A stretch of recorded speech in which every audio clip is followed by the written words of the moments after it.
A lot has been sacrificed, and we are ready to jump into the world play-ins and many, many more. But joining with me today is Justin, Davis, Eli, and I'm going to go ahead and ask you what you think of the world song. Does it go into your top 5? And if not, what is your favorite world song? I don't want to go first. Someone else go first. I'll start out because actually, at first, I didn't like this song a lot, to be honest with you. And I still don't think it's a song that I like actively listen to a lot. But the more that I listen to it, it has grown on me. And I think it actually might enter in my top 5. I really like the whole sacrifice thing. I mean, the players have sacrificed a lot to make it here to Worlds. And I think it ties in really well with the theme of being a World song. So.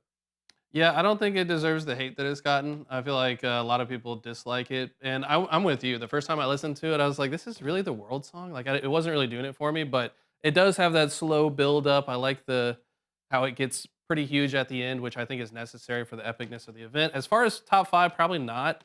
My favorite's "Burn It All Down." I don't know why that music video just hits for me. Like the little breakdown at the end of it is so fire. So that's what I think. Yeah, for me, I know this is going to probably bother you, Chris, because I know how much you love this, but it's not doing it for me. The song wasn't good. I did listen to the singer. She has some other good songs, but this one just doesn't do it for me. Not the best. I don't know. It doesn't give me the epicness that I really want, and I also feel like video-wise, it was a little bit too like fan servicey to the esports. I like when they make it so like if you're just a random person who stumbled on the video, you'd be like, "Whoa, that's really cool." I don't know what's going on, but it's so cool. This was like so much player, so much gameplay stuff that. Just a little bit too much. It actually makes sense now why it took so long to remove Whippo from the video, because we see how much the players are in it. So it's like, now I think that's a legitimate excuse for the delay.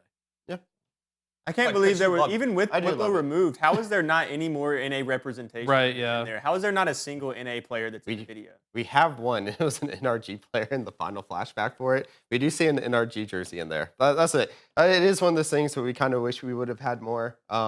I don't know if it's directly in my top 5 just yet. I do love the song. I've listened to it pretty much this whole entire week. Yeah, I see it on Discord. It's crazy. But, you know, we did have a first sacrifice the day of the release, and that was IG being sacrificed to the LCK4 team, which is T1. Had to have been done.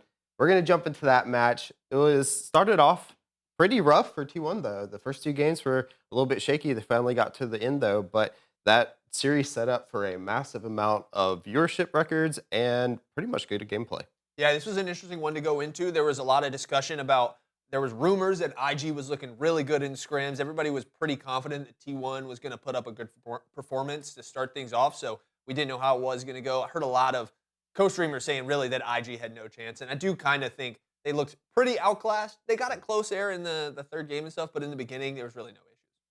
Yeah, I felt like once T1 found their form in map 3, they just kind of steamrolled the rest of the series. IG did put up a good fight, though. We saw some fun plays from the Shy, which, you know, that's kind of what you're looking for if he's ever on stage. But I don't know. This is kind of what most people expected. It's a good thing for League in general, I would say, because you want those T1 fans watching and supporting the tournament. So I think I'm personally glad they made it. Yeah, IG a really good team, but I mean, T1 with Faker on the team, it would have been a really tall task for them to have upset T1 and kicked them out of Worlds. It's not Worlds without Faker. So I guess kind of how I expected, probably how most of us expected for T1 to advance through, but still a really good series. Yeah, and this play right here that we just saw on screen was so insane. They were Gumayusi getting dove under the tower, and 4 T1 players appear out of nowhere just to completely save the president and keep him alive. It was so good. I think this was arguably the best play-ins match that we've ever seen, with the caveat that it's not the usual style of play-ins. We get to see 2 absurdly good teams playing against each other. In game 2, I was kind of excited when we saw the Akali into what they picked into it, though. Yeah. You see the Akali, but then you're getting the Sion, you're getting the Wukong.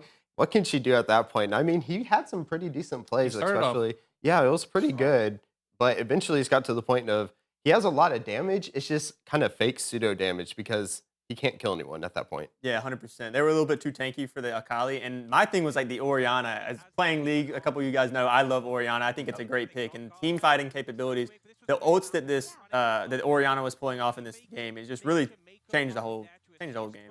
Yeah. And unfortunately, you also have like the misfortune. I did like in this game though when he almost made the whole entire run down the bottom of the map. Crazy, yeah. It was so good. He ends up dying. He did, but right. the Shy uses his ult, has to flash over the wall and stuff. You feel good about that. From the Orianna as well to get there. But as we said, into game 3 though, T1, we know a team that has to warm up sometimes, so they luckily had the best of 5 going into this. They do look a little bit better. Of course, this is still in the game too, and this was kind of the downfall of it. It's, as we said, probably can't do anything. So we go into game 3. This is kind of where we start to see it. I think Owner was kind of really upset with his play in that Jarvan. We'll talk about the Jarvan a little bit later, but finally gets on it and just completely runs the rest of the series, though. Yeah, 100%. Him on Xin Zhao. Owner's just been tremendous throughout this tournament so far. I think he's definitely one of the best, if not the best, jungler so far that we've seen at this event. And he took over this game right here. Also, the Yanara is just unstoppable, man. I feel like Yanara is such a powerful pick right now. Multiple teams having a lot of success with her. So no surprise that they got the dub with Guma on her, of course. And she got hit honestly pretty hard by nerfs coming into World, so I was Her kit's still expecting just to, I was expecting to see her picked a lot, but not have this same success. But yeah, she's really good. She just gets in there, pops her ult, and just uncatchable. Yeah. And then into game 4, we had the Varus top pick, and obviously that is Shy. If you know him, he is kind of known for playing some of those range picks tops. He got to do it, he got to play it, but then he's playing it into Gumayushi. So at that point, you're a top laner with range playing into one of the best AD carries, and it just did not work very well going into that one. And this one was like, they had to try something, and I respect it, but unfortunately, T1 just kind of took over. Yeah, and the Shy, he's recognized as like obviously one of the most known players out of that region, and he just really dropped the ball for me in this series. I feel like he was one of the players that you look to, him and Rookie, to really step up and carry IG through this series, and he especially dropped the ball. Rookie played pretty decent, but the Shy was not. There was a moment in this game where 4 T1 members used their ults on one player and just deleted them from the map, and it's just like, man, that looks so hard to play against. That team comp that T1 made actually works very well together. And of course, we got to see the LeBlanc come out, which was pretty exciting for me. Yeah, and it was a big sign of what we could see more. We've seen tons of players picking that out in the rest of the Swiss stage, and it's seeming to be a really, really big pick at this Worlds, which is always a good thing for Worlds. I think at Worlds where you're seeing LeBlanc make big plays, it's one of those characters that gets the crowd oohing and eyeing. It's a good thing to have coming in. It's definitely a good thing. It's interesting, too, because we didn't really see much LeBlanc like leading up to this, but then all of a sudden we're seeing tons of LeBlanc. It's that patch, the change, and everyone's trying to figure out what's good, what isn't good in the playing stage, in the Swiss stage. But speaking of Swiss stage, we are here. As we know, you have to win 3 to advance. If you lose 3, you're out. We have the best ones up until you either promotion or elimination matches. So what are you guys feeling about this so far? I mean, I'm going to be honest. I just really despise best of ones. Like, when we're in a situation where it's the best teams in the world, this is the biggest tournament of the world, but like this is also one of the first times we're seeing best of ones in this format. Like, to me, it doesn't even feel like the tournament starts until best of ones are over. Like, yeah, we're seeing some cool upsets, like CFO defeats T1 in a game, but it's like, what if this was a best of 3 or a best of 5? Would they have been able to come back? And I know it's like time restraints and all those things, but to me, the tournament hasn't even started yet. See, I actually like the best of ones because I just think that a lot of teams would have zero chance to win a lot of these series if it wasn't best of one. Like if it was a series of 3, there's no way I don't think 100 Thieves beats BLG. There's just no way. Yes. So I think 100 Thieves being able to play them, yeah, 100%. Because at the end of the day, T1's probably still going to get, or 100 Thieves is still going to get eliminated from the tournament most likely, and BLG is still going to advance. And when you get to that point where it's do or die, you're in that. This is my 3rd loss. It is a series then, and when you're trying to advance, it's also a series at the end when you need your 3rd win. So I think the first two rounds being best of one, I've actually really enjoyed it because it gives you upsets, and it's not like Gen G is going to be the top seed automatically because they can win every series, and T1 is going to be the 2nd seed because they can win every series. It gives the seeding going into this bracket phase. It kind of puts it up in the air. I mean, we have KT Roaster who's already qualified. They're going to be a top seed. And you have AO who's going to be a top seed. So I think it's actually been really cool. I actually agree with you, Davis. I like seeing the best of ones. I think there's a different skill set to being good in a best of 1 than there is to being good in a best of 3 and a best of 5. And I like that being on Showcase at Worlds. I also like that it's not like you can't be eliminated or advance in best of 1s alone. Once you get to those like move on or elimination matches, you're in a best of 3. So you do still get a chance. Nobody's only going to play best of 1s at this World Championship. Right. So I do like it, and I think it just maybe scheduling-wise makes things work because there is a lot of matches, but I'm a fan. Well, I think as a viewer, I like it because like it creates chaos and randomness, and like it's surprising, and it's not like super predictable. But as a player, I would hate it. It's like I get one chance to prove that I'm better than you. Like I would rather have one chance to like gather data about your play style and then come in and counter it in the next one. But I see that argument for players for sure. Yeah. We talked about a little bit Swiss stage 1 already. We had some big upsets. The first 3 games, though, were kind of just as predictable as could be. We had Team Secret Well, CFO, KT all taking wins over their respective opponents. But as we talked about, we're getting into the banger match of BLG versus 100 Thieves. And this is a game that maybe even if 100 Thieves won, most people would have thought it would have been close. Maybe a base race at the end or, a big epic team fight. No, it was a complete stomp from 100 Thieves going into this game. Their drafting was really good, in my opinion, but you had everyone firing on all cylinders for this team. And we're seeing the peak of going from, they're at the bottom, 8th place, going now into the peak of being, one of the best teams and taking a team or a game off an LPL team. Thoughts on the game, though? Yeah, this was, I think so insane. The result, aside from it being crazy, the way they won with like a mid-Aurora and a Ziggs bot lane dominating the top team from China is just so absurd. You would never expect the result or how they got to that result. Yeah, the Aurora and Ziggs carried so hard. They were just outputting insane amounts of damage. I thought the Elise pick for the support of BLG was weird. I guess it's something they've tried in the past. But it just didn't feel like it was very effective. And then there was a lot of moments in this game that it felt like BLG didn't really know how much damage they had. And they tried to take a fight thinking they had more damage, but then it's just 100T turning the fight and killing them instead. And it's like, I don't know. It didn't feel like they really understood their power strength throughout this game. So actually, On has played, I think up until that point, he had played it 10 times, won 9 times, throughout 25 on it. It is actually a big comfort pick for them and something that he's really good on. So, of course, them bringing it out made a lot of sense. I have watched a lot of LPL, so it is something that was stuck in the back of my mind. But it is something that was adjusted well to. I want to say Dokla, though, really good job playing on those big tanks for them. He's been doing an amazing job for this 100 Thieves team going forward right now, and I really hope that this translates into a lot of their success going forward. But we take a look at the next match. I was kind of hoping that we could get a back-to-back win for NA. Unfortunately, it was not to be so. No. FlyQuest falling pretty hard to T1.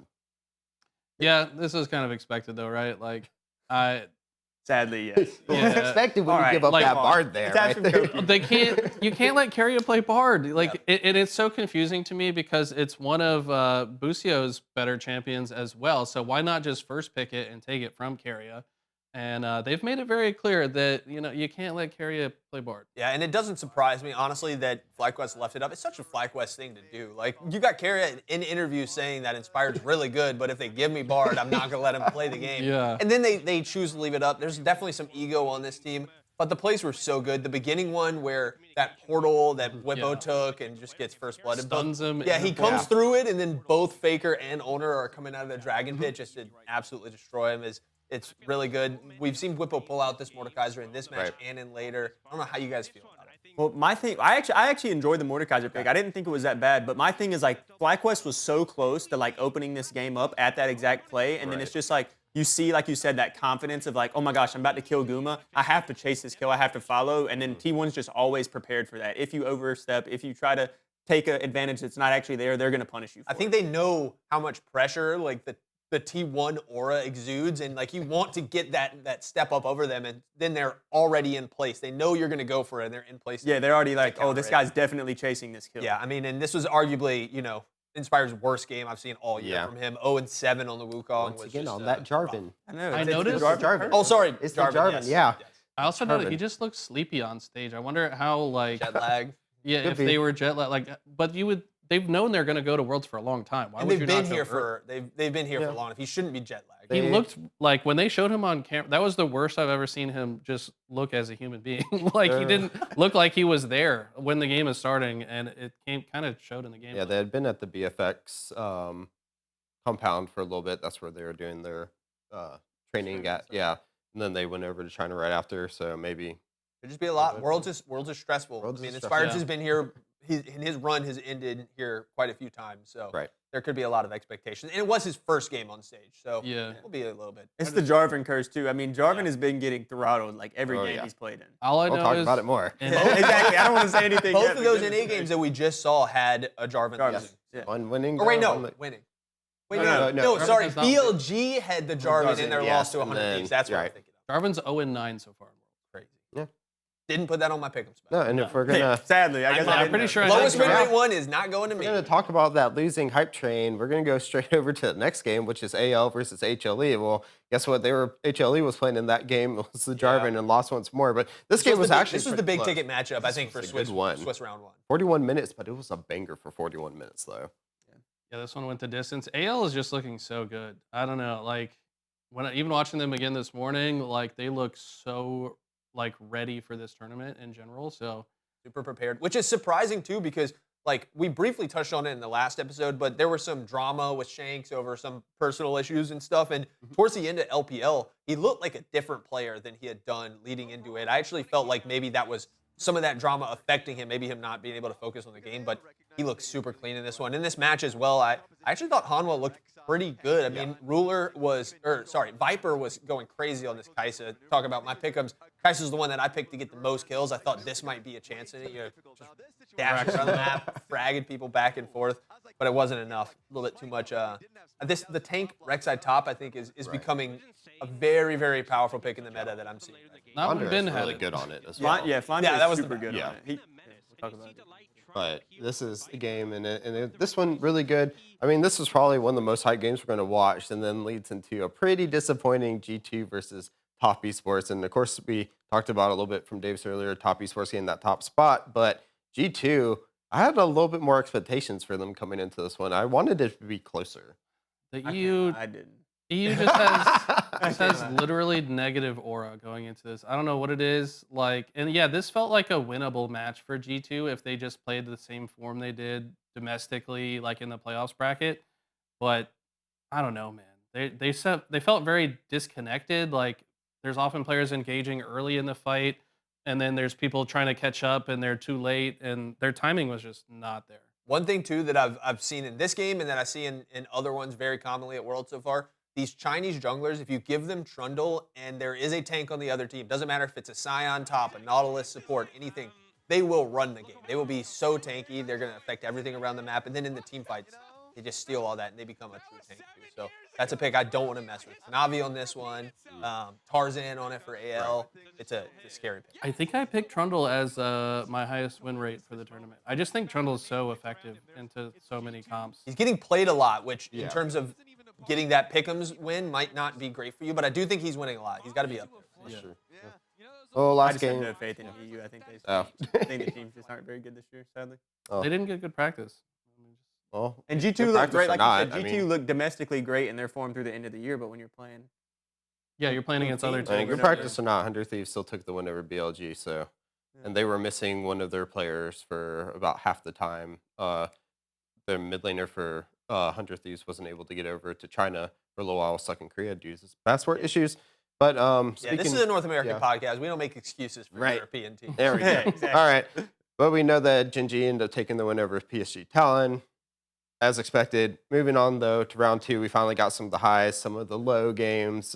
Kicking it off though, of course, KT Rolster able to pick up their win. Then we have TES versus 100 Thieves. Unfortunately though, we couldn't get the win against Top Esports this time, but that led into, as talked about a little bit before, finally one of the big upsets in this best of 1. We do have CFO taking down T1.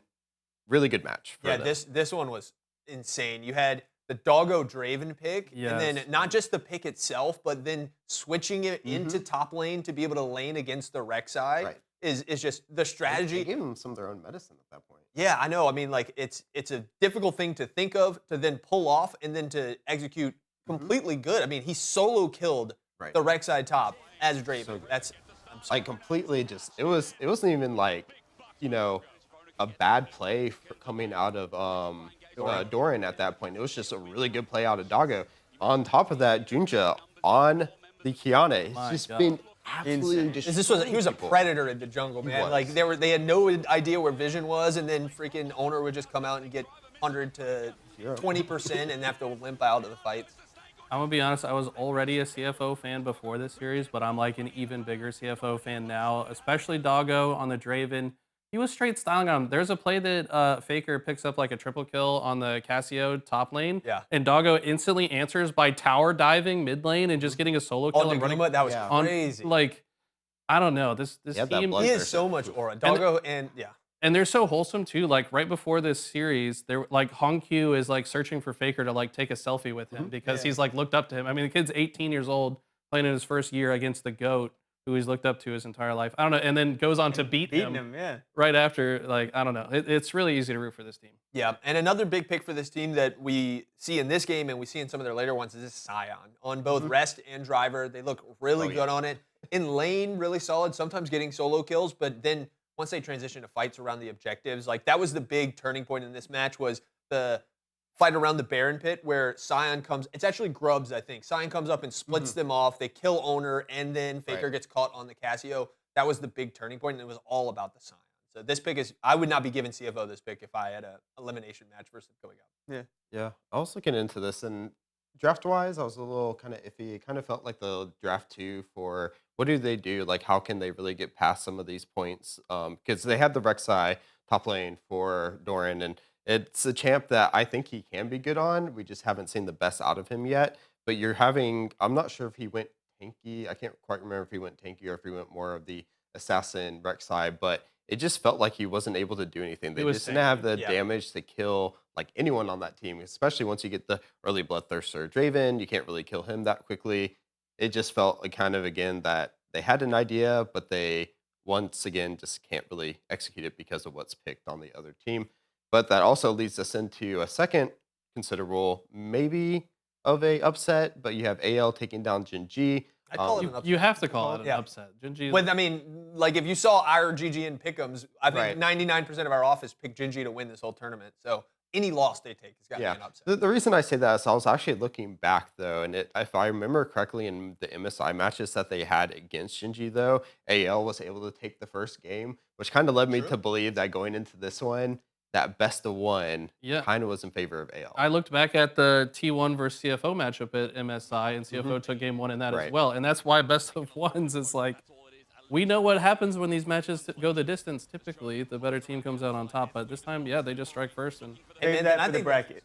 Yeah, well, and then I think that's what Genji, all these LCK teams need to be better at, is getting better at winning the first game. Yeah. You know, we know how flexible these teams are. We know how many characters and champions that they can play. So it makes sense that when you get in deep into a best of 3, a best of 5, and Fearless, that their advantages would start coming out. So got to get better on those best champions. I also think it's just like, in my opinion, I think it's completely different because like when you are in a Fearless Draft series, you're not playing, like the first game you have to think, do I gotta pick this think ahead. agent? Yeah, do I go Yeah. ahead and pick this champion or do I save it for game 3 or game 2? I think, you know, when it's just one game, you pick your best stuff and you face off, and that's what happened, and these teams pulled off the upset.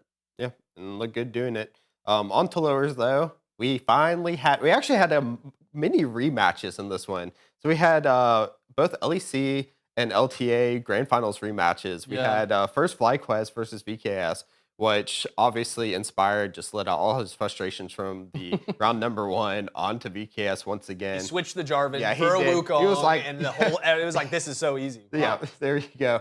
As you said, we saw the Mordekaiser again, and it actually did look pretty good in round 1, but it really looked good in round 2 here.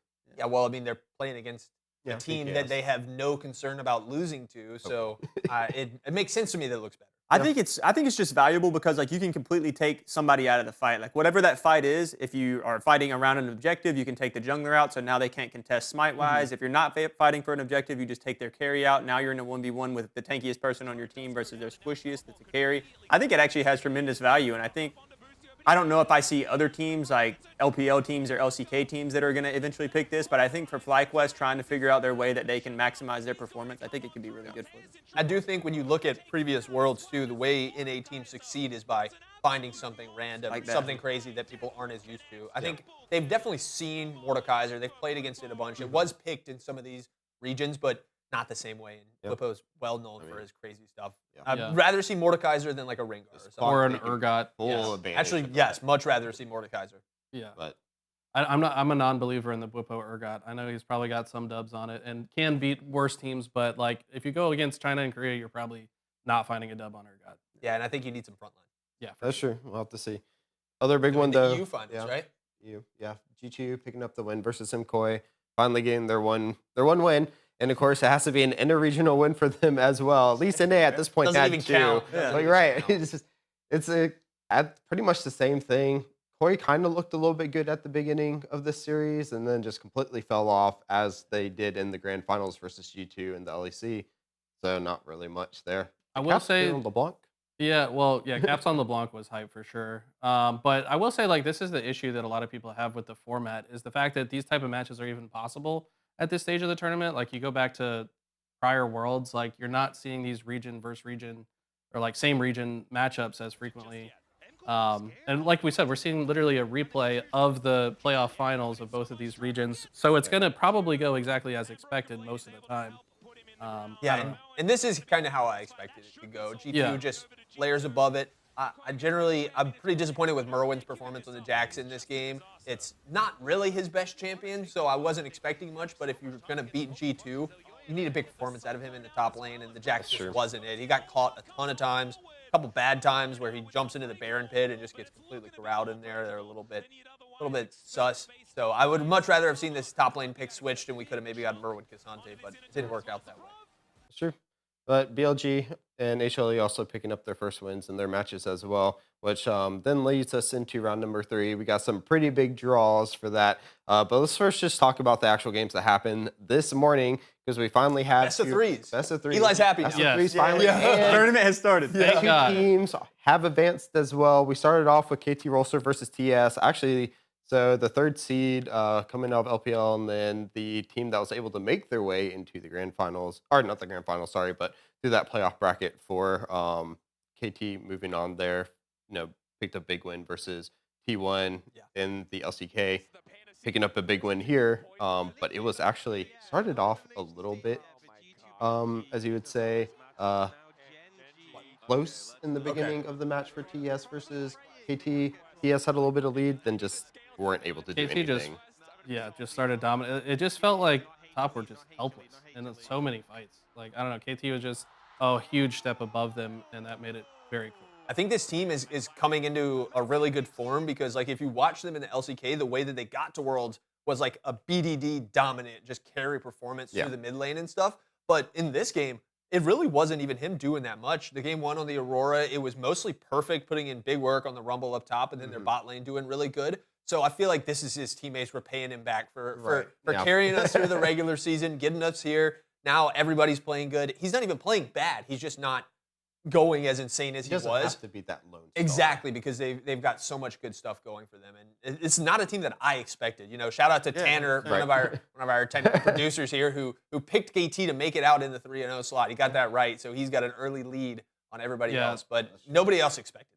He's got 35. The rest of us have 10. Yeah. Literally the whole office. So props to Tanner, man. KT looked very good. I feel like they've also shown some like behind the scenes like interviews and stuff with this team where they seem very confident. Like they said, like we're finding the form that we used to beat Gen G, and we're still getting better. So that's kind of scary to hear from them. I think one thing I want to say too, because I guess this kind of is my only critique with the Swiss stage format is like you have those teams throughout the Swiss stage that are going to get a little bit lucky. Like they've had very favorable draws. This is probably their hardest team that they've played in its top esports, and like this is their match to go on to be 3-0. So I think they have gotten blessed with a lot of their draws, but they do look very good. So Happens. got to give them their flowers. The redemption was if they lost this one, we could be questioning everything they did leading up to it. But the fact that they 2-0 top, all sins have been forgiven. Well, let's talk about two teams that haven't gotten that lucky and ended up facing each other. Here is CFO and AL. CFO, though, started off looking really good in that game 1. Yeah, they take game 1, but then AL just remember how to play, and then kind of like, honestly, like by game 3, about halfway through, AL just started playing in a way that made it impossible for them to lose. Like they were just guaranteeing everything and playing super disciplined and only taking fights that they know they're going to win. It felt like CFO didn't even have a chance to win game 3 after a certain point. Yeah, I mean, I think that their solo lanes, Shanks and Flandre, were so crazy in these last 2 games. I actually can't remember what Flandre. It was the Mbessa in game number 2, and then in game 3 here, this Rek'Sai was so good. This comp, the Rek'Sai and the LeBlanc in the 2 solo lanes, it's so mobile and so hard to pin down. Like I think if you can find a way to get this comp and you can get online like they were, it's almost impossible to lose. There's so much going on. I didn't like this Jin pick at all from Hope, man. Doggo looked like he was running the game on the misfortune, and the Jin was just completely not involved in it. Yeah, I remember watching it, and I remember one time Doggo actually gets a pretty what looked to be almost a sus ult, but then gets a kill, helps win the fight, and then you just see Hope just kind of sitting there with the Jin curtain call open, not really knowing what to do. He turned it around a little bit later, but I just still think it's just right now. We're talking about banning out like Curious Bard or something like that. I think teams are gonna have to start looking out to ban out the Rek'Sai against Flandera because it's just looking really good right now. The one thing that surprised me was CFO coming out with rest for the series. I know they have the 6-man roster and they go back and forth, but I mean, when you win your first 2 matches and then you just put rest in, it's like, okay, well, this is our first series. Let's just play rest. It's kind of a little bit weird to me, especially playing AL, who's been on such good form, beating good teams. I feel like you want to have your team that's on good form as well, put that team forward, at least for the first game, and like see how they do. Yeah, it might be something to do with going to a best of 3 instead of a best of 1. Maybe Rest has like a deeper champ pool or something. I don't know. Just speculating. It's I'm weird not sure because, like at MSI, we would see them switch around in this, which is why what I was expecting was once they got to this game 3, to them switch rest out, put driver back in for the 3rd game. Because, I mean, Andre had just had his way with rest in game number 2, so it makes sense, but they stuck with it, and it didn't look terrible. I mean, I've been very critical of CFO, and I've been kind of a denier of how good they are, but they look really solid. I think I have to change my ways on them and consider them a real. I think they've leveled up. Yeah. I think it's also weird whenever when Rest comes into the series and they do win that game 1, it's really hard to then take him out of the series because he did get walked in game 2, but it's like, who's to say he doesn't play like he did in game 1? Which way is the coin going to land? Is Yeah. it you're going to get a game 1 rest or a game 2 rest? I know they like to switch, but I also do know that they do take the player's perspective into account. So when they go back, it could have possibly just been a point of like, do you want to play game 3? Do you want to switch out? What do you guys feel? They make a choice. Coach also weighs in with choice, and then they go from there as well. So Driver was probably like, dude, I don't want to. Don't put me against Flandre right now. He looks crazy. Dude, he just smacked you. Like, I don't want that. I'll chill. So those were the games. So we do have 2 of our first quarter finalists put in. With the way the game is going to be played, though, they are going to have the better draw. So they will most likely go against the teams that do go 3-2. So they'll have the better chance of moving on to semifinals, maybe, depending, because we're about to talk about what we are seeing in 1-1 right now. And this is a crazy lineup. I am so happy FlyQuest drew Team Secret Whales. Thank you. I was Let's be calm and careful here because it's not a guarantee. It's still not guaranteed. Secret Whales looked okay. They did not look that bad. It is our best possible draw. It is, and I'm happy about it. But it's not a free win by any stretch of the means. And we've dropped worse. You think G2? Would you take G2 or Team Secret Whales? Team Secret Whales right now. I would take Team Secret Whales over G2. I don't want the #1 seed from any other region. That's fair. But the cinema of G2 versus FlyQuest would be so worth the slightly difficult. But I'd rather that in a promotion tournament or elimination, because then we get best of 3, and it's not maybe one team pulls out the crazy pick that gets them. Maybe G2 randomly wins against FlyQuest.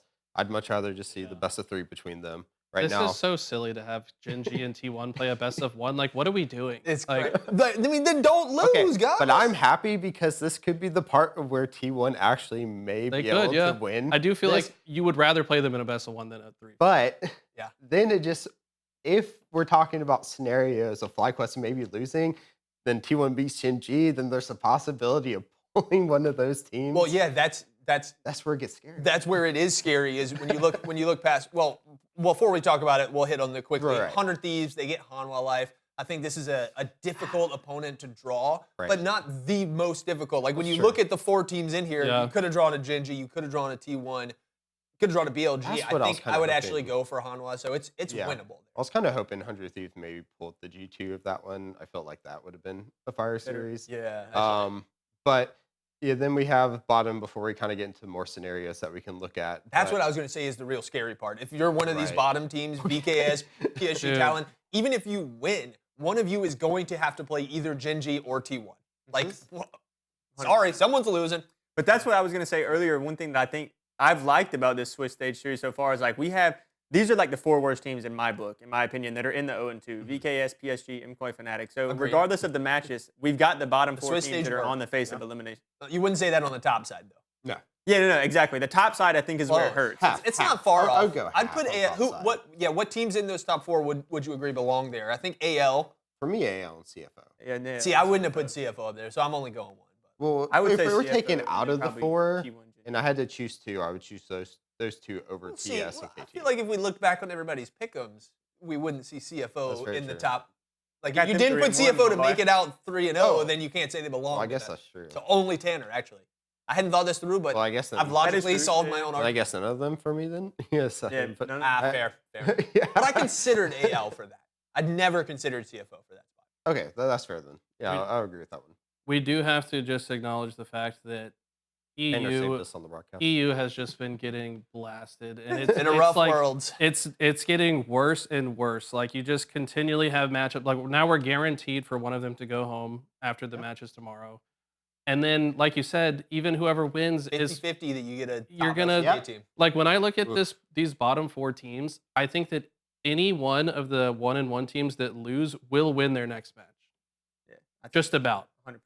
Maybe But my thing too Maybe is like 100 Thieves EU's been loses, getting but- battered, but they really haven't played. They haven't played anybody great. None of them have played Gingy. None of them have played T1. None of them have played AL. Like none of them have played the top teams. They're just They're freaking losing bad. to like top esports. Well, Yeah. they've had to play each other Fnatic twice now, couldn't too. even beat BLG, and 100 Thieves were able to do that. That's supposed Yeah, to third that's trash, siege right bro. there. Thank God. Thank the Lord that 100 Thieves beat them, because we actually have some ground to stand on right now. I can do wear- want to temper our expectations, Yeah, though, I because know. we are ragging on EU right now, but they've still got a chance. They still could make it out. They still And could, when that's you true. doubt someone the most is when they pull it off. I really think, I always think it's going to be Well, terrible. I'm gonna rag on those bottom 2 teams. Let's just for not right jig. We now. just need some wood to knock on or something when we make all these statements and stuff. And then that way we can get JoJo back in NA as well after Yep. he realizes the error of his ways. But moving on here, we've taken a look at what's to come. We're excited for those. We'll make sure we talk about those next week. Let's go ahead and jump into some of the feeds. We've had some fun stuff going on in the League of Legends world right now.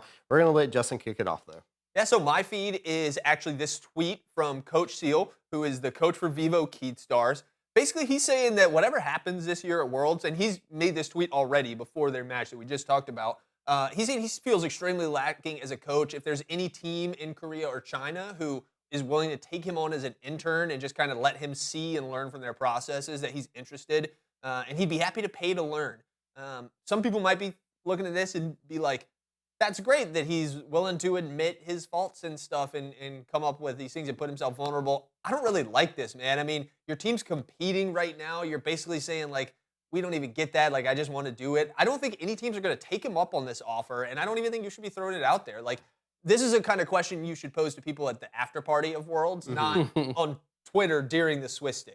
I Yeah, feel like think? it's a one-on-one thing as well. Like, ask them in private about it. The part I don't like about this is you still have a game left, and it feels like you're just writing your team off for it. The other reason I don't like is I don't think it's easily translatable to take what you learn from Korea and China and then try to translate it to a different region. It just doesn't work that well. Each region has what they're good at, and unfortunately, you just can't take what Korea and China are doing and putting it to your own for a lot of different reasons. So I agree with you. I think process-wise, he could probably take a lot from like learning how to be a better coach from those guys. But I'm with you. Like, this is not the right time to do it, and it's probably not the right place either. Posting it on Twitter, like you said, it should probably be something in person where you get a translator and you go up to the coach and you're like, "Hey, I stink. Can you teach me, please?" Yeah, it's the timing is definitely the part that bothers me the most. Like, you either should have waited till after or should have done it much sooner. Like, you've probably had this feeling. Call your shot Like- for the tournament. Yeah, like, maybe you should have improved well before you got here. Like, I don't know. He's had to have had this feeling sooner than now. And if you think about it too, like the next couple weeks are when the teams are really going to be preparing a lot. You're going to have a lot of time between matches. They're going to be scrimming a lot, breaking down strats, finding data. That's your time to learn. And VKS is probably going to be eliminated. He's going to have a lot of time to be able to sit with these coaches. Wait until after you're eliminated from the Swiss stage and then be like, hey, for the next couple weeks while we're not playing, could you possibly show me something? Yeah. And don't Yeah, do it like, on Twitter. It would be a pretty cool move for him to step up after they lost and be like, you know what, guys, this was on me. I should have been a better coach. And then I'd be like a lot more supportive of it. But it's like, bro, you should have done this sooner. Yeah, and I think overall too, like, he might be disappointed by what he finds out. Like, they're just humans like everybody else. I think they might practice a little bit more, but I think they're just better in general. More people are playing it in Korea than are playing it in South America. You have stuff. I also think, look at his team. He's got one Korean import in Trimby. I don't think that these teams in South Korea and in China are going to be like, yeah, we'll give you strats so that you can go back to your region, steal more of our players from our developing scene. So not a great look, but I think he's doing a lot of good work. So I don't want to be too harsh on you, Mr. Coach Seal. To have gotten where they are is still a huge win. I would say. Yep. So. All right, Davis, kick us off here. I have CFO. They're cosplaying as the Avengers. This was against T1. This is a tweet I saw. I found it hilarious. So we're going to watch it right here. And it's Faker. And who's the other person that's there? Is it Doran? Yeah, Doran and Faker are in the mid lane. I think they start to recognize, like, oh, we're in a really bad position here. But it's too late. The Avengers are here. And so we're going to get Pride to brother. He's just an instant blocker. And T1 walk away with the win on objective. Rise ulti, the Rise ulti. We are going in.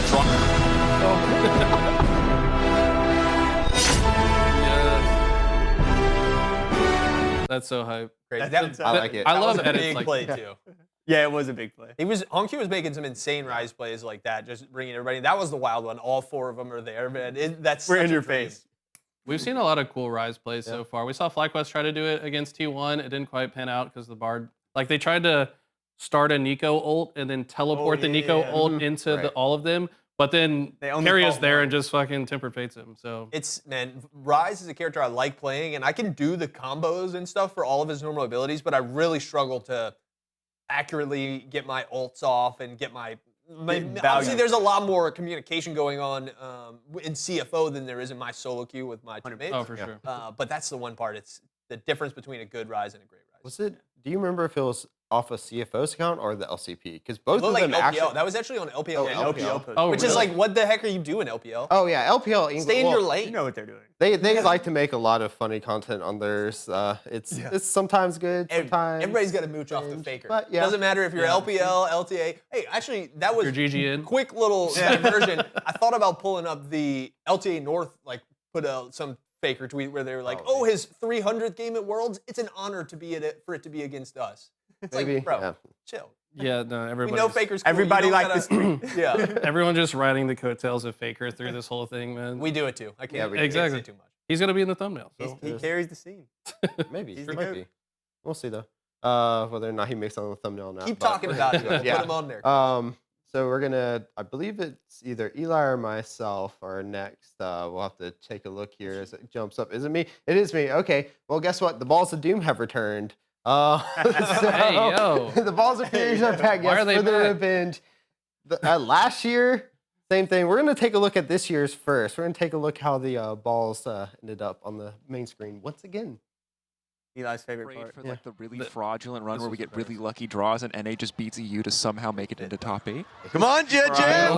Come on, JJ! We gotta get going to the gym, brother. Yeah. I can't be tough. Bro, it's hard to grip his hands. So hard. This is what Eminem was rapping about, bro. Palms are sweaty. Oh my God! Ming did not struggle. Ming did not struggle with that. You have to twist it. Oh, So, okay, so this happened. If you weren't aware, last year, they also had some issues with some empty balls, though. So we're going to take a look at 24's issue with the balls being drawn. There we go.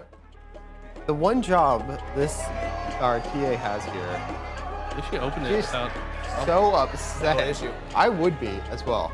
Doesn't know what to do because you can't draw another team because you have to restart the whole draw process again after it.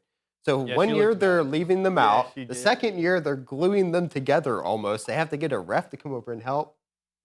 This was not as bad as last year's. It's Last true. year's you start getting like competitive integrity questions being Right. thrown out there and stuff. Yeah. This was just a hilarious little meme moment. If you told me that was like a prank on the random Chinese guy who was opening it, like I would totally believe it. Yeah, Shout out to that 100%. guy. This ball does not actually open. Yeah. Shout out Here's to the real one. That guy didn't seem like he lost too much aura for it. He was just like, No. He was actually so he Yeah, was chill about it. Like I feel like He a was lot of kinda people going with would, it. like kind of panic. I But he's started- just like, can someone open this, man? Like, Yeah. what's going on? Imagine if he like Only grabs better it, if he like, tries started to bite try it. to like break it like an egg. You know, go over That's there. what I Crack. Try to crack it off. One-handed crack, just massive aura. Gordon Ramsay it. That would have been massive war if he did that. Just like hit it on the desk.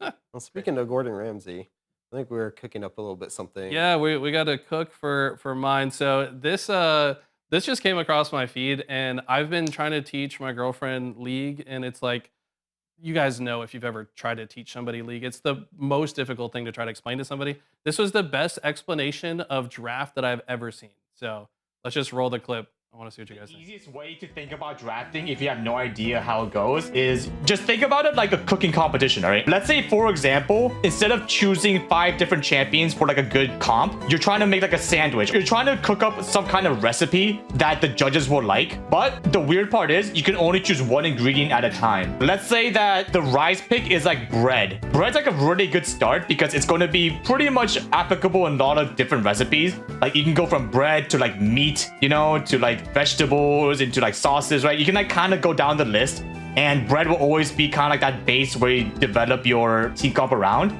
The only weird thing about this thing is that one side chooses bread, the other side has to choose something else, right? Like you can't choose the same ingredient as the other chef. The other side, they know your recipe, right? They did the research. They know that, oh, this guy started with bread. He's gonna want to make a sandwich. So to kind of screw them over, they start with like cheese. So they choose ingredients that they think that the other chef is going to use to like kind of limit the possibilities that they can put in their own recipe. T1 knows that IG wants to make a sandwich because they chose bread first. So they're gonna try to take away the cheese and the ham. Now IG has to figure out what can we do to pivot. So now instead of making like a sandwich, now because they like did their preparation, they can go for something else, right? So now they're going for the hot dog pivot. They originally wanted to make a sandwich, but because their cheese and ham got taken away, now they're gonna pivot into a hot dog, which you can still make with bread. So now we have sausage, and we got like pickles, I don't know. We got like the support ingredients. And then now T1 has the option of, do they want to continue with their ingredients well, or do they want to screw over the enemy team more? You want to go into the draft with multiple recipes in mind, and depending on what ingredients are taken away from you, you have to replace that ingredient or just change the food you have entirely.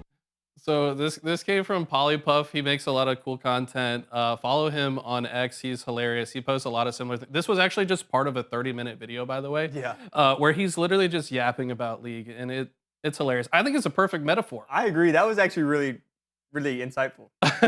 Now I feel like I understand drafts better, and I've been following it for like at least 5 years now. No, I think it's a really good way of explaining it. It's true. I think we could run out that draft and see who has the best food at the end. I thought we were going to see the whole sandwich get developed. I was actually hyped for that. I was thinking IG would maybe pivot to be like a wrap, like a ham and cheese wrap. Yeah. So then T1 could like choose to take the tortilla as well, but then you have to come up with a dish that has both a bread and tortilla somehow. Like, Yeah. I was kind of thinking though, it'd also been, I don't know if maybe like you wanted to like start with, you can think about it maybe a little bit easier so that both are trying to build sandwiches and you're like trying to take the same thing. Because I was also thinking, you know, maybe they took white bread for the like rice, but then you're taking 5 whole grain for tortilla because you don't want them to like, you know, because you're trying to match that same because they're kind of moving on the same. I like the food reference. Yeah. I think it could be a little bit easier because when you start throwing in hot dogs and the pickles, and then you're probably gonna start confusing someone, and then our whole entire office starts debating whether a hot dog is a hot dog or a sandwich itself. Also, well, it is a hot dog and a sandwich. does anyone put pickles on a hot dog? Dude, Or I guess also relish. I thought it was Relish, I crazy. I thought it was crazy. Relish The is not a pickle. sausage with pickles. Yeah, I don't know. Like, man. come on now. I don't I'm know where sure he's we could from. find pickles on a hot dog somewhere. Yeah, I don't know if it works. Probably. It's actually not the craziest thing now that I think about it. I mean, it would I probably like work. pickles and sausage. I think it would work. It's just like I'd never heard of someone like, yeah. And that's the first thing he goes for. He doesn't like mention ketchup Right. or yeah, chili or mustard or relish. Yeah, I don't know. But it's a great analogy. Is there a longer explanation on it? Because I kind of want to figure out how he like ties it all in. To be honest, I did not go and watch I mean, the whole thing. yeah, and that was like clearly just a clip of him on Right, stream. right. I saw can you see saw his the little chat. the bard over there too was for when moving he's the playing. mouse. Yeah. I love those little That was plugins great. in League. I do Shout out like it, Polypuff. though. It's It was a good. good. It's also made me a little hungry. Yeah, me too. I was just thinking the same thing. We're gonna Devilish of wrap. you, Eli, to put a food segment in the middle My of the bad, day. my bad. All right. Well, to get J-Dog a little bit more food sooner, we're going to go ahead and jump into some of our big stories, talk a little bit about those before we head out to lunch ourselves. But we'll take a look at, once again, as we've said here, we have to ride T1's coattails a little bit to help get us clicks. And that is going to be, we did see a massive jump in one of the highest peak viewerships for a play-in match between T1 and IG. I think partly because obviously T1's in it, but also since it is the only play-in that has such a big implication behind it, I think drove it up. But 2.5 Disagree. million. I want to interrupt you for a second okay. and disagree on that. I think the only reason we had all these views is because it was T1 and IG. I think if your play-in match was the last team from even LCS and LEC. If it was like KT versus top esports. Even then, yeah, I think it's like maybe that would still work because it's the two best regions playing against each other. You're getting a world semifinal level match in the play-ins. But if it was bottom LEC versus bottom LTA, despite that being EU versus North America, you're not getting anywhere near this. So it's a little bit, they're hedging their numbers. Yeah, In better a good way. wording. I enjoyed it. Better It was a great watch. wording. We're seeing it because it could possibly be T1 going home. That's better. There wording. you go. That's what it 100%. is. That's the intrigue And in that I that think sense, is for amazing script writing. Like, Yeah, the back-to-back. We never see tournaments, like esports tournaments, start off with a big, insane moment like this, too. Like, this is actually the only time I can ever think of something like this. So I mess with it. Yeah, no, it definitely, to me, the intrigue comes from the fact that like the previous back-to-back world champions might not even make it, and it's of course the most famous team in the world.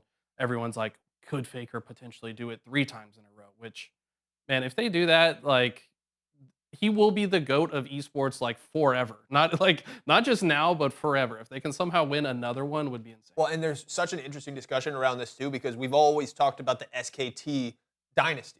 But now, if T1 gets another one, then we'll be arguing against 2 different Faker dynasties within the same org, the SKT dynasty or the T1 dynasty, which it's just so crazy, man. Like, And that if they win this year, it'll surpass for me. Right now, I still view what SK Telecom, they made that 3rd grand final and they lost to Samsung.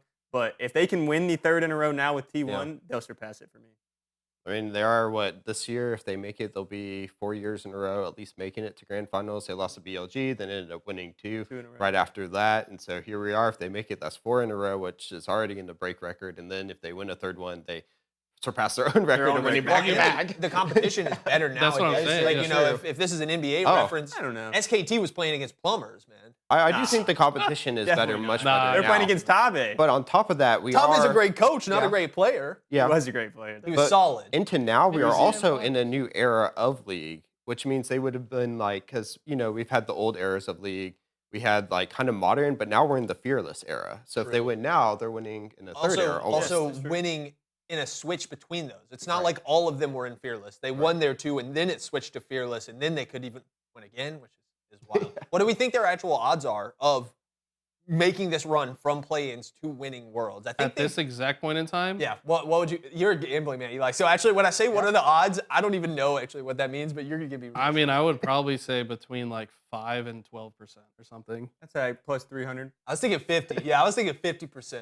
50% to Yeah, win why not? again? It's Faker. I know. bro. Nah, It's nah. Faker, man. Never I go to think the Gen G casino. still has ever. better odds than them. Like if you were looking at an actual book, Probably. Gen G is be probably like the only plus team that's 200. close to a 50. The reason their odds have to be dropped is because they're playing against Gen G in their next match, a team that has. True. That's true. Which I Actually think. true. I also think this match will then break this peak that we're talking Whichever about. team wins this Right. best of 1 wins So- Worlds. He's It's thinking possible. Swiss stage highest for Yeah. this one. Cool. I respect it. I just think too because it's a Saturday. That's another. Oh, that's reason I also think true. it'll That's- break it. Yeah. You can stay up. You don't have to worry about work the next Oh, day. that's going to be crazy Oh. viewership tomorrow. Yeah.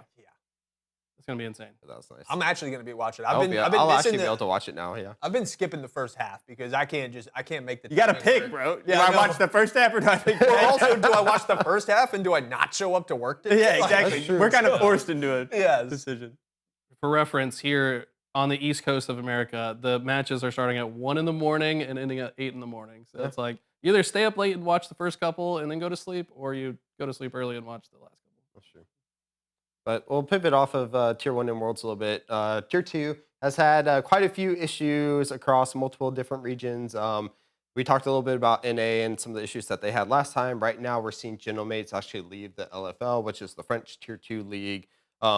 Obviously, this is a big organization that probably could even be in LEC if they wanted to shell out the money for it. But maybe they even tried to get in off of the Navi spot. But them leaving pretty big because, you know, if you think about France, you're probably thinking right now KT, but then secondly thinking about Genomates. KC. K-Corp, Yeah. yeah. Yeah. This is it's an interesting one. I think this is a sign of more things to come. I've been hearing rumblings that the EMEA scenes, all the minor leagues in EU are not as stable as they seem. People are struggling to get the salaries that they were being offered before, and teams are wanting to invest less. I mean, the fact that a big org like Genomates is leaving essentially the biggest EU minor league, which is LFL. They've been the biggest for the longest time. K-Corp still has their team, still pulling tons of views.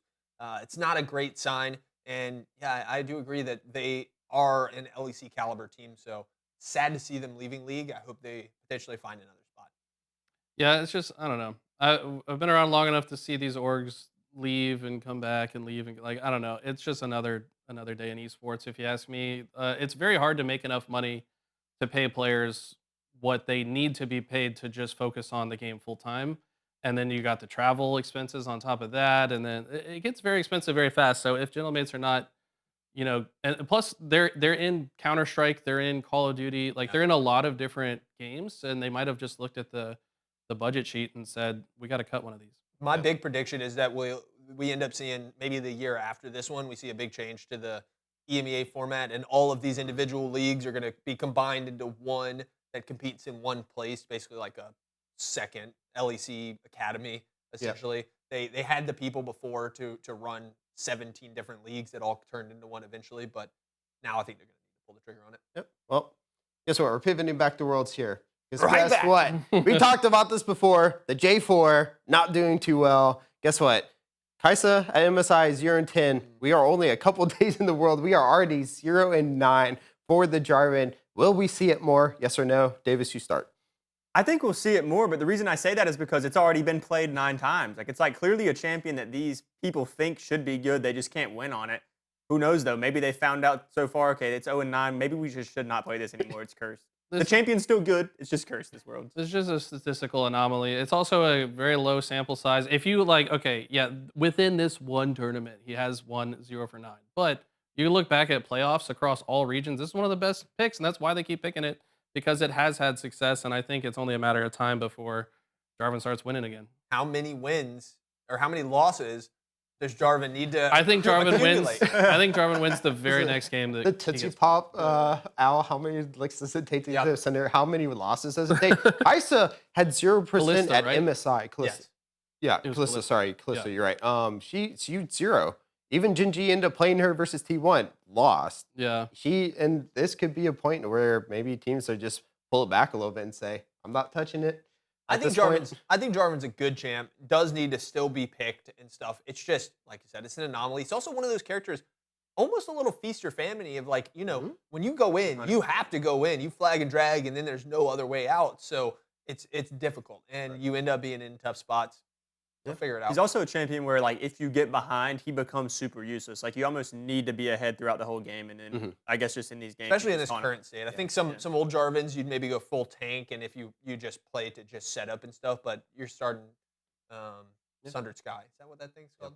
Yeah. I will say that as a stats nerd, there's a reason that in research studies, you need at least a sample size of 30 before anything can be considered statistically significant. And 9 is just not a big enough sample. Oh, and It's going to have to be at this point. I don't know if they're going to get to 30, but we'll have to see how J4 fares out for the rest of the tournaments. But speaking of the tournament, we had some pick'ems, and we brought all our pick'ems for these, this Swiss stage, put them together as an office to see who would do well and who hasn't. And J-Dog already alluded to, Tanner started off well, but we're taking a look at some of those rest of those picks. Kind of iffy. So I have a question here, though. So I had Anyone's Legend as 3-1. Of course, they don't go 3-1 because they did better than that. Do I not get points for Anyone's Legends You have qualification? gotten You'll get points when they make it. Yeah, so you see the 10. So the 10 is 10 from is- them qualifying. Yes. Okay. You just don't get the extra points. For You the get bonus for being correct about that. On those 3, yeah. That makes sense.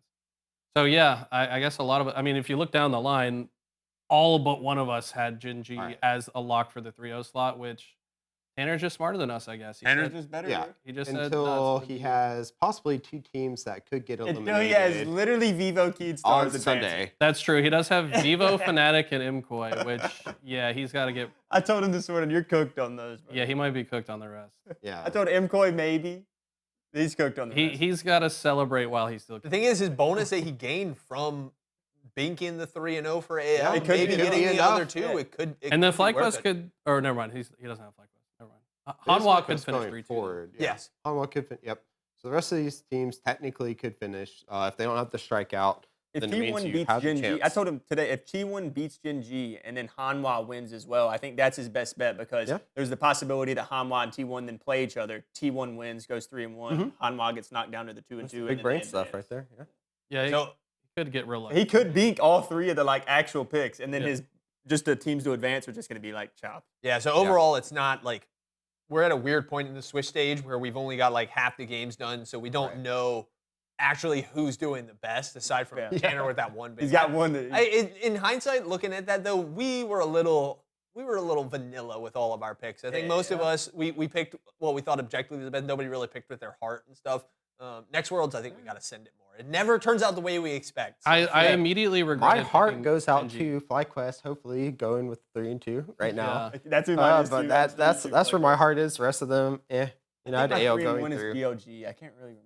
It's either BLG or CFO. I just didn't want to curse. I would have liked to see all the crystal ball picks too, though. I don't know if there's going to be a way to incorporate those in future episodes. We'll take it. Were there any of your crystal ball picks that like you guys know you're not getting? Like, to be honest, I think obviously great. Jarvan, the Jarvan one, nobody's probably gonna get. I think I picked Doggo for most kills, so It's good. We'll have to he's see. doing all right. That was the one though where you were saying we didn't know if it's most kills in a game or most kills overall. So. Yeah. But as I said, we'll see for the rest of it. Swiss stage continues to this weekend, but then we'll pick up again on Wednesday next week. So we'll probably have another later episode next week so we can finish off the Swiss stage. So you let us know what your crystal ball picks may have been in the comments below, and we can tell you if you're right or wrong. We will see you all next time. Bye.